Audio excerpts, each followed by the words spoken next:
time for us to check back in with Watermelon Hill and see what happens next. I did hear from Dale and his family, and they've set up a website where you can purchase the book directly from them. The name of the website is watermelonhillbook.com. That's where you would go.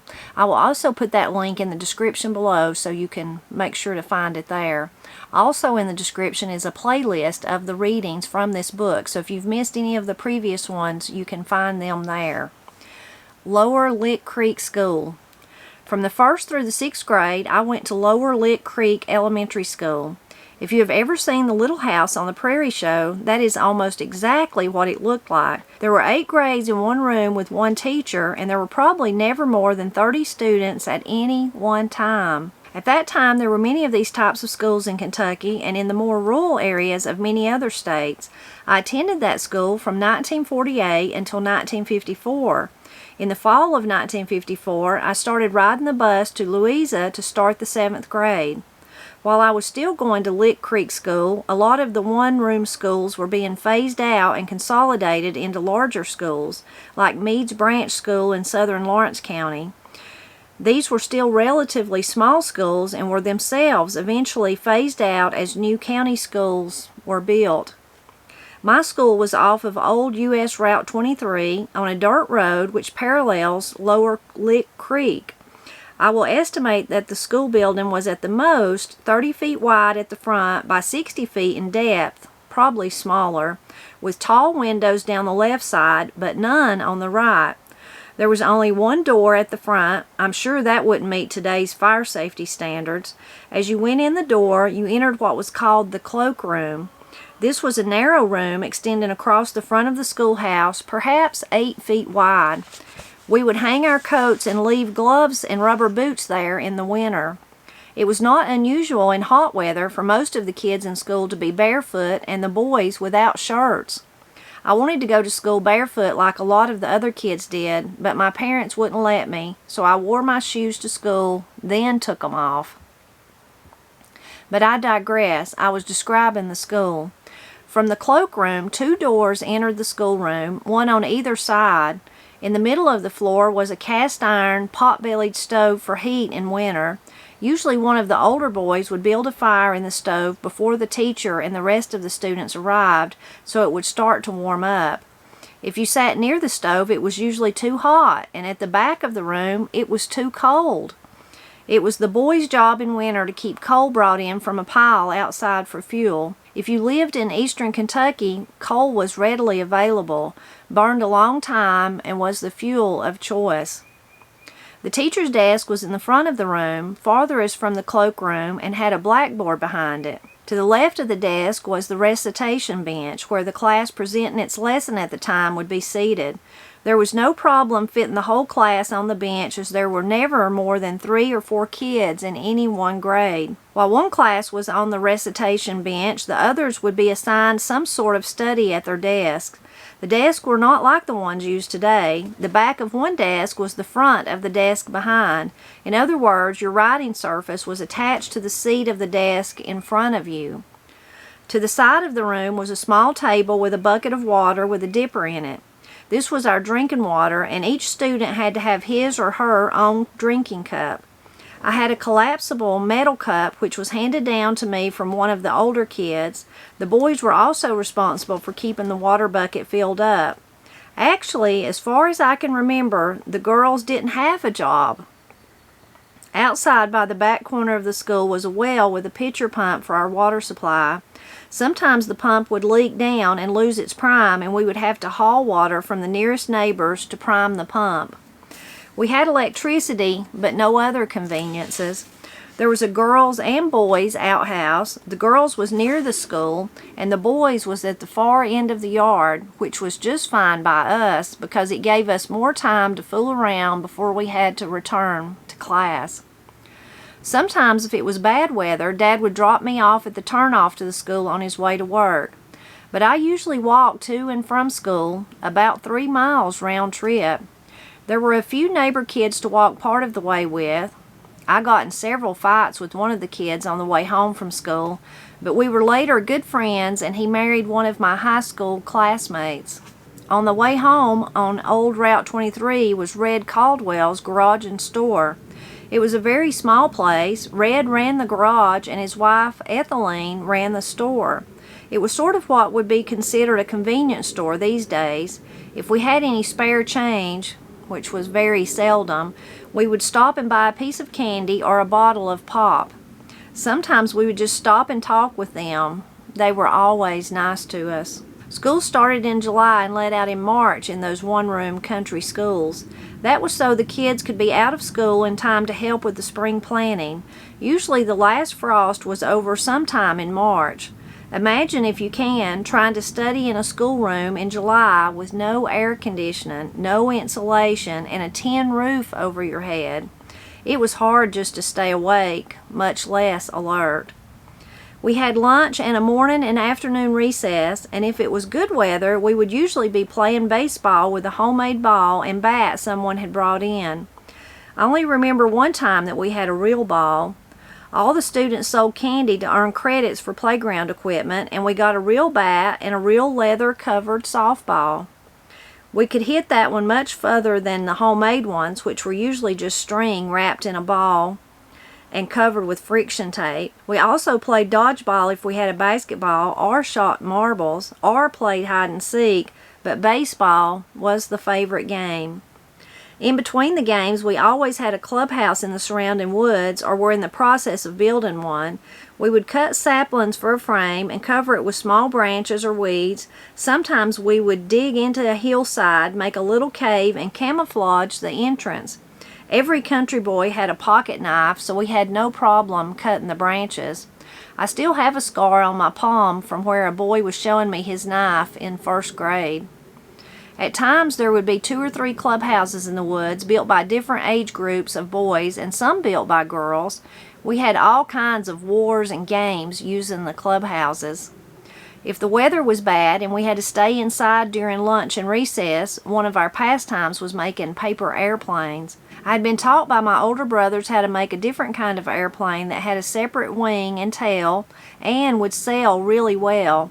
They were in great demand.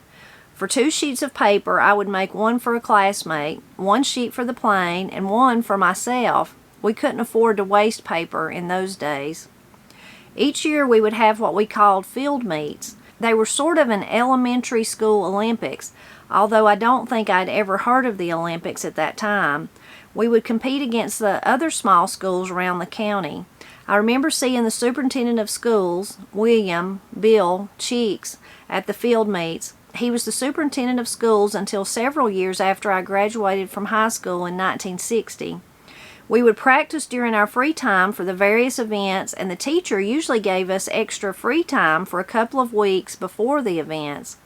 We had running and standing broad jump, high jump, races at various distances, relay races, etc. It was a much looked forward to event because we actually got to travel to other schools, and it was basically playing. What's not to like? On the edge of the bank above the dirt road by the school was a large sycamore tree, and near the top of the hill above it was a big flat rock about 6 feet across. These were the 2 favorite places for the students to eat lunch. We would sit on the roots of the tree which hung over the road, or on the rock in groups, and have our lunch. For lunch, most of the time I had sandwiches made from biscuits left over from breakfast.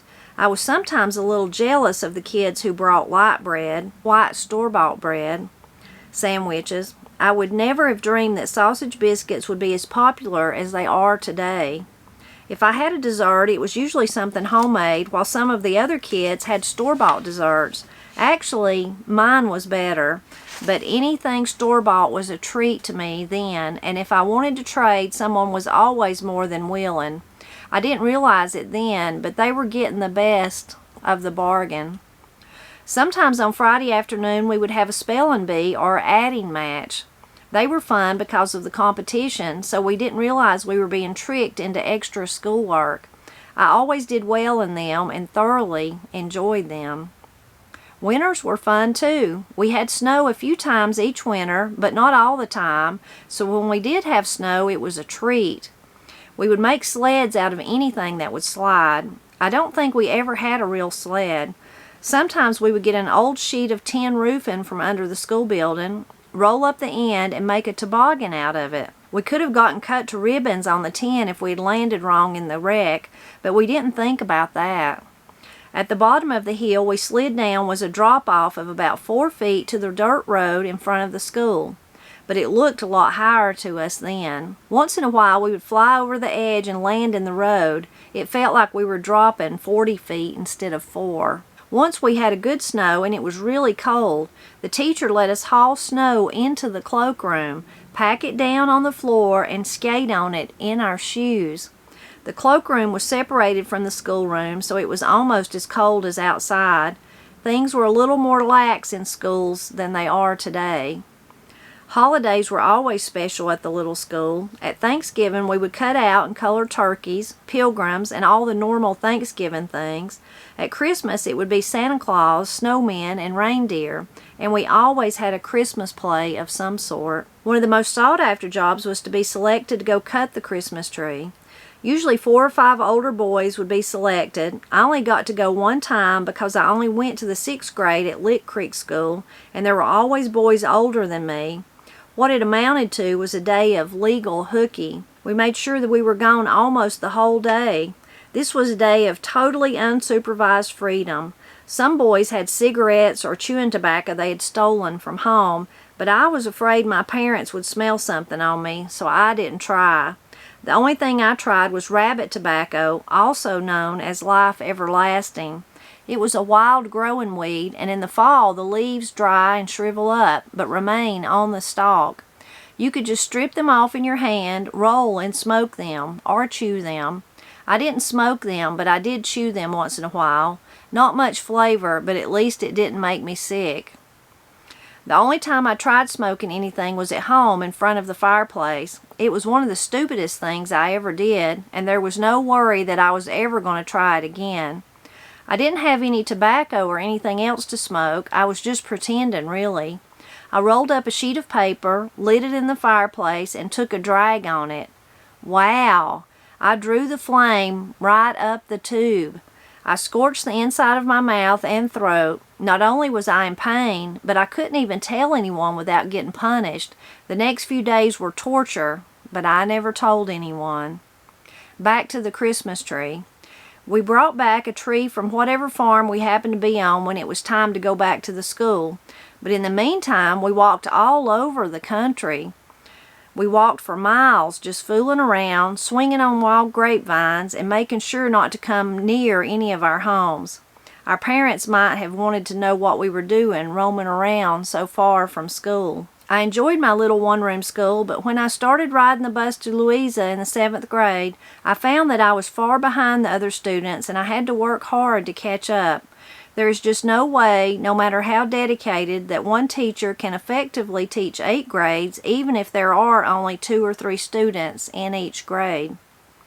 In September of 2000, while I was back in Louisa for my 40th high school reunion, I visited the site of Lower Lick Creek School again. The school building is gone now, even the outhouses and the well pump.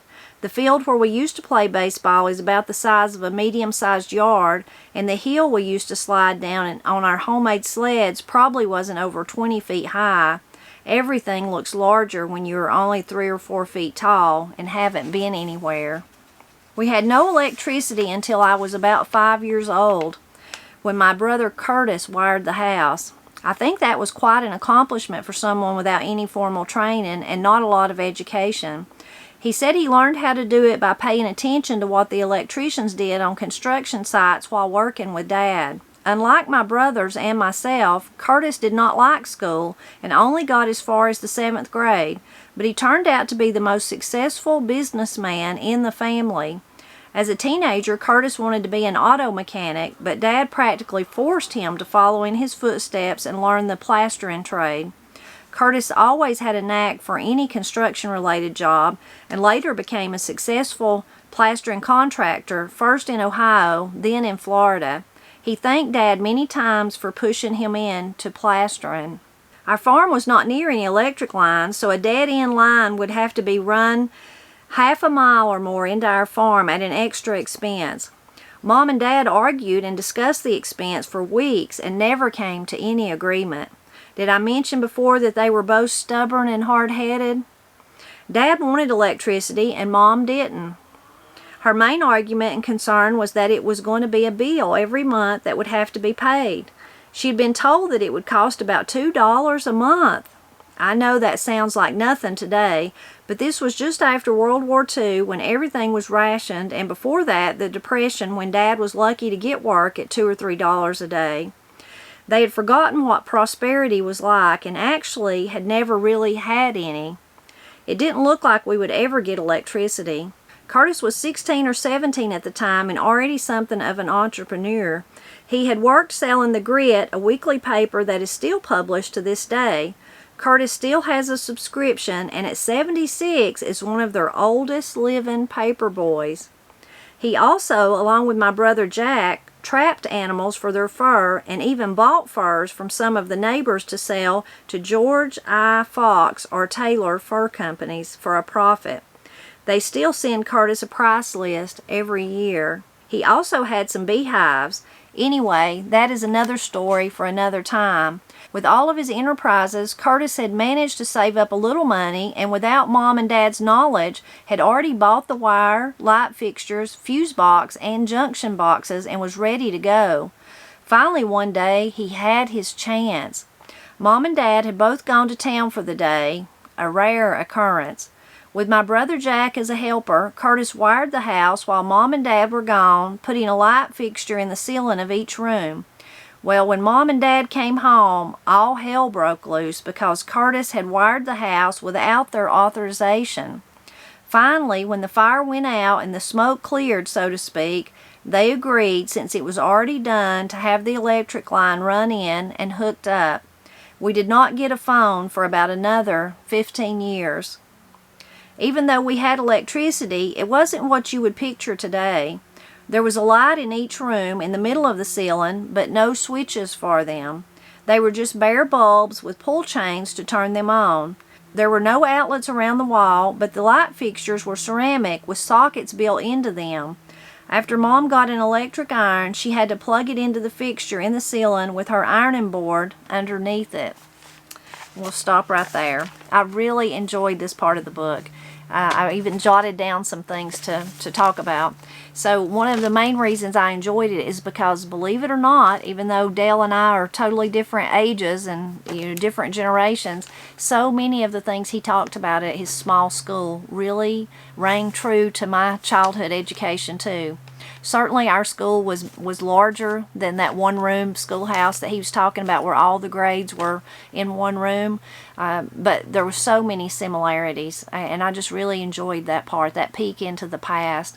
One of the similarities I'll start with, here in our county, my school, Martins Creek Schools, where I went, just down the road, and we did have recesses, like he was talking about the recess. So every morning we had like a 15-minute recess. On Fridays, that 15-minute recess turned into 30 minutes, so you had 30 minutes.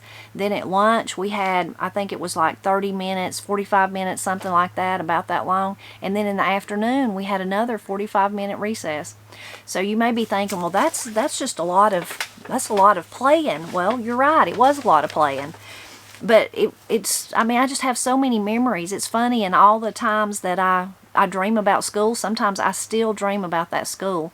And when I was in high school, a different school, I had to go on to a bigger school in Murphy. I still dreamed, if I dreamed about school, I wasn't at Murphy. I was back at Martins Creek. It might have been the same people, I was dreaming about at Murphy, but it made such an impression on me. Sadly, I'm like Dale, I can't go back to that school because it burnt down. It's no longer there. But so many memories, and I know the other kids that went to school with me probably have some of the same ones. It was a kindergarten through 8th grade school, pre-K later on, but in the beginning, kindergarten through 8th grade. Actually, when I started, it was 1st grade through 8th grade, so I didn't go to kindergarten. That was kind of one of those changing things that happened, but Paul did. Paul went to kindergarten, so in that length of time, it had changed. So definitely not all in one room like Dale's was, but what did happen several times, because it was a small school with not many kids going to each class, kind of like he said, more than 3 or 4, but still not many. sometimes not enough for a whole class. So like a lot of times they would split the classes. So when I was in 6th grade, I had some 7th graders in my class. When I was in 7th grade, I had 8th graders. So it was like a combined class. Typically, like kind of the ones that were more advanced would go up into the larger, into the, move ahead with the next class is how they would do it. It's same for 4th and 5th grade. I had split classes like that. So that was just one of the similarities. But I wrote down some other stuff. Oh, I loved how Dale could remember each detail about the school, like where the water bucket was and where the teacher's desk was, where they sit on the bench to tell their lessons. I loved all those details. I have those same details in my mind. I can remember, if there's anybody watching that went to Martins Creek School, I can remember, things that come to mind. Of course, the gym. It was a small gym, but at that time it seemed like it was really a big gym. The stage, the steps to where, around the corner between the gym and Mr. Caldwell's room, where the steps were, where you could go up onto the gym. The little closet that was beside the gym stage on the other side, where the kind of the stuff Dale was describing about being outside, the ball gloves and all that kind of stuff was kept. The hula hoops, that's where they were at.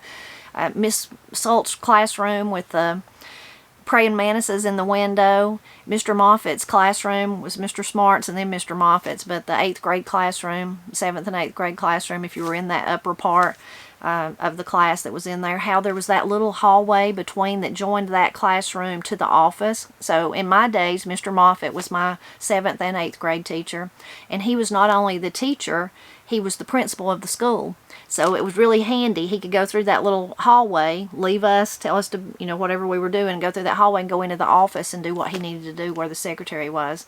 So many things like that. I can see that Dale remembers those, made such an impression on him, just like Martins Creek did on me.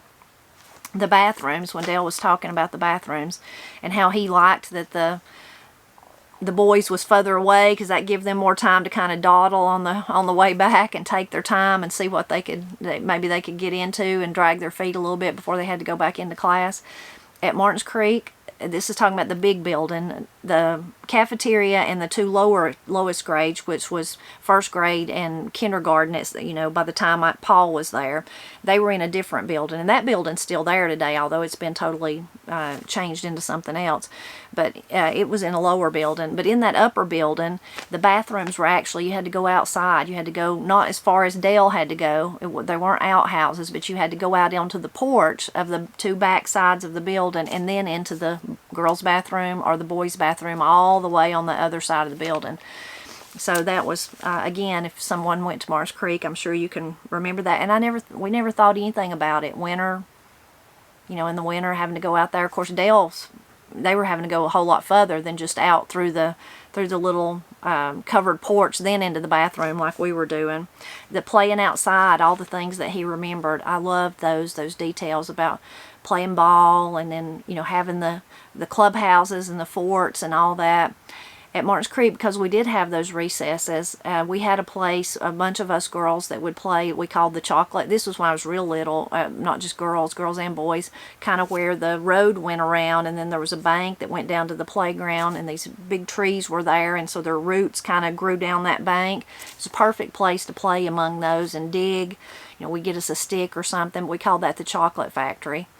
And then there was a place where kind of a culvert run under the road, and where it come out, there was like a concrete thing that had been built around it. Looking back, I can't really understand what that was. It's still there. That part's still there. I've seen it in the last few years, and we played there a lot. We played there. And then the part about the clubhouses, we didn't really go off into the woods, but there was this one place way down at the end of one of the fields. We called it the thicket. And every year what happened was, at some point, some kids would decide they was going to play in the thicket. And it would start out kind of like what Dale was saying, all nice and agreeable and everybody getting along. And people would go in there and they'd make a clubhouse here and a clubhouse there and a clubhouse, and people would play and they'd make trails and you could weave around in them. And then that would evolve into total chaos. And there would usually be some fights and disruptions and arguments and feuding over it, and maybe somebody'd get hurt or something, and then the thicket would be closed and we wouldn't be able to go back to it. It'd be off limits. Nobody's allowed to go to it. And then until the next year, and it was like they'd let us try it again, but it never actually worked. So I really enjoyed that part. A lot of girls, when I was young, there was fields and they had to mow them, so we would gather up all that grass and then we would line it out the shape of our house, and we'd play like those were our playhouses. We'd shape, you know, even the bathtub. We'd make a bathtub and a potty and everything else. Dale was talking about when it rained that they would make the paper airplanes. Well, when it rained at Martins Creek, that was really chaos. Everybody would go to the gym and you could play in the gym. That was not one of my favorite things because it was just so much running and screaming and hollering and people running into each other that you couldn't really enjoy yourself. I would find myself just sitting somewhere on the stage, maybe talking with a friend or something. But we had hula hoops, so we could get the hula hoops out. You could get the jump ropes out. But there was just so much running and screaming too. But that's what we would do when it was raining, whereas Dale was making his airplanes. And then the field day, that we did that too. I'm sure maybe you'll have to leave a comment and tell me if that was common in your areas. So we called it field day. I think he called it field meet. And it was just like he said, you would enter a contest against other schools, other kids your age, and maybe you would do the high jump, you would do a relay race, you would do whatever, you know, whatever it was. So for Martins Creek, we went to Murphy. Murphy had the biggest area, and all the schools would come to Murphy. And there would just be kids swarming all over there. I'll have to ask someone. I don't know if they still do that in Cherokee County today, but I definitely have lots of memories of field day. And I think somewhere I have some little blue ribbons where maybe my team come in second place in the relay race or something like that. Even Dale talking about where they sat to eat their lunch on the big rock or by the tree. Now, we had a lunchroom, so we ate lunch in there. But I think about all the places at Martins Creek that we like to sit, especially as you got older, sit and talk, you know, when you got in 6th, 7th, 8th grade and you wasn't so much playing on the playground or anything like that. There was a flagpole with a concrete or a brick thing around it. That was a good place to sit because the school was old. Each side, and it was a big school, each side, all the 4 sides had big steps going up and down, so those steps were always a great place to sit and talk and play and whatever you were doing. We jumped rope a lot too in the back side of the road, and so those steps made a good place to sit. But one place I often wonder if any other Martins Creek kids remember, because we did have those recesses, and a lot of times we were unsupervised. I mean, there was teachers there, but I mean, if you were a good kid and you wasn't into anything, you could kind of free will. You just knew not to go off the school property. You know, you knew, and I never did that. And the only kids I remember ever doing that were kids that kind of got in trouble a lot, and you know, they got punished for it. Anyway, but on the back side of the big building of Martins Creek, the side closest to the highway and then the school, all along that side there was the ledge of the foundation was about that wide, and it went all the way. It was a brick building. It went all the way down that whole length of the building. And sometimes us girls would go back there and sit on that little ledge. So the road was right there and we were sitting there. And we would talk, you know, when you're young, all the things you talk about. So I wonder if any other Martins Creek kids, I need to put out a call to them and see if they remember sitting on that little ledge like I do.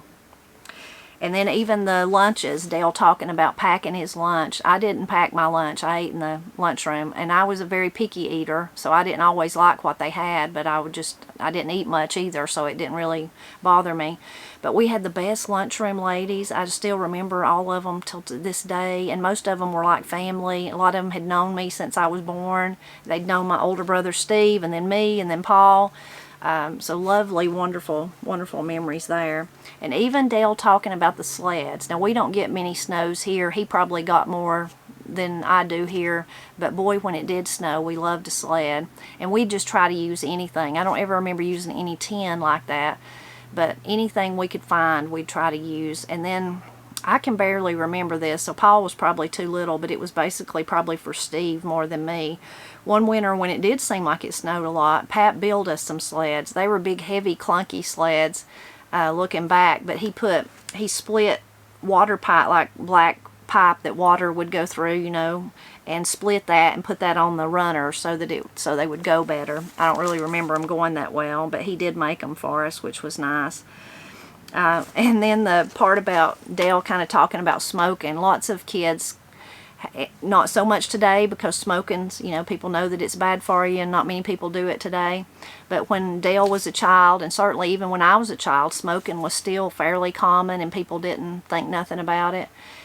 So lots of kids have those memories that he does of which he didn't actually smoke it, but of other people smoking rabbit tobacco or getting some of their parents' tobacco or cigarettes, just going ahead and getting them.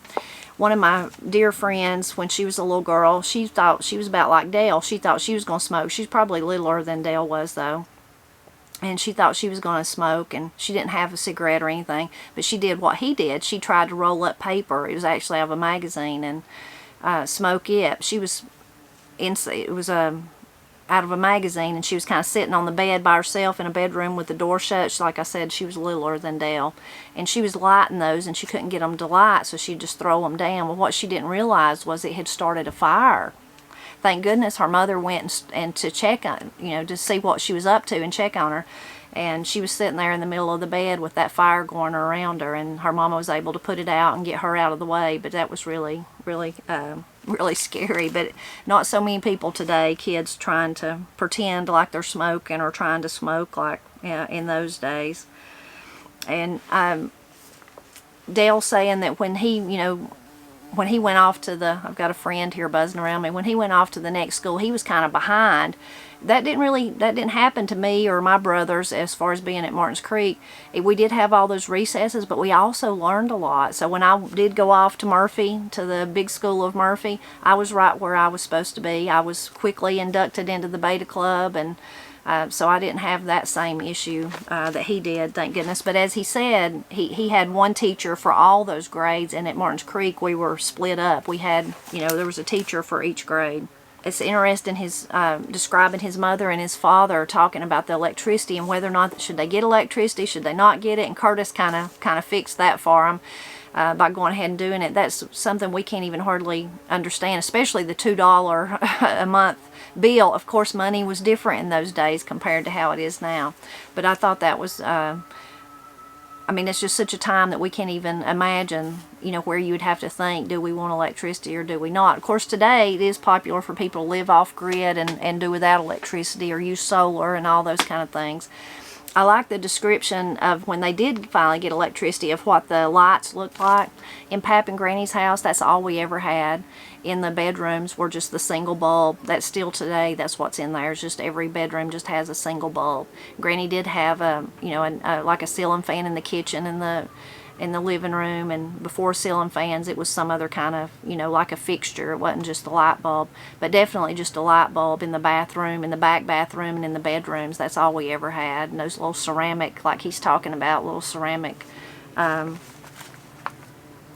fixtures that the light bulb screws into instead of having like a nicer fixture that's glass or something like that.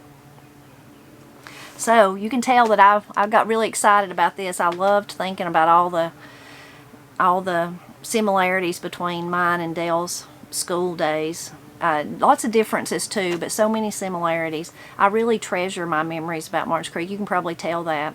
I remember the kids. I mean, sometimes I sit and try to think of all their names, and one name will make me, of course there's some that's really, I went to school with every year and they're, you know, embedded in my brain. Some of us went to school from first grade all the way through 8th grade and then went on to high school together too.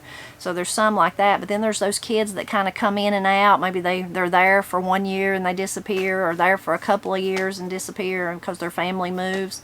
So sometimes I try to remember all of them. I have really wonderful memories though from Martins Creek School. I had fine teachers, fine examples, all of them. And learned a lot, like I said, but had just such wonderful times there. It was a beautiful, beautiful place to go to school. And Martins Creek School's still there. It's just in a different place. Once that school burned, it's just moved down the road. So it's still there, still going strong. Please leave a comment and let me know what jumped out at you in this part of Dale's book. And please drop back by next Friday and we'll see what happens next with Dale. I believe he's about to start telling us about some of the characters that lived in his area when he was a boy.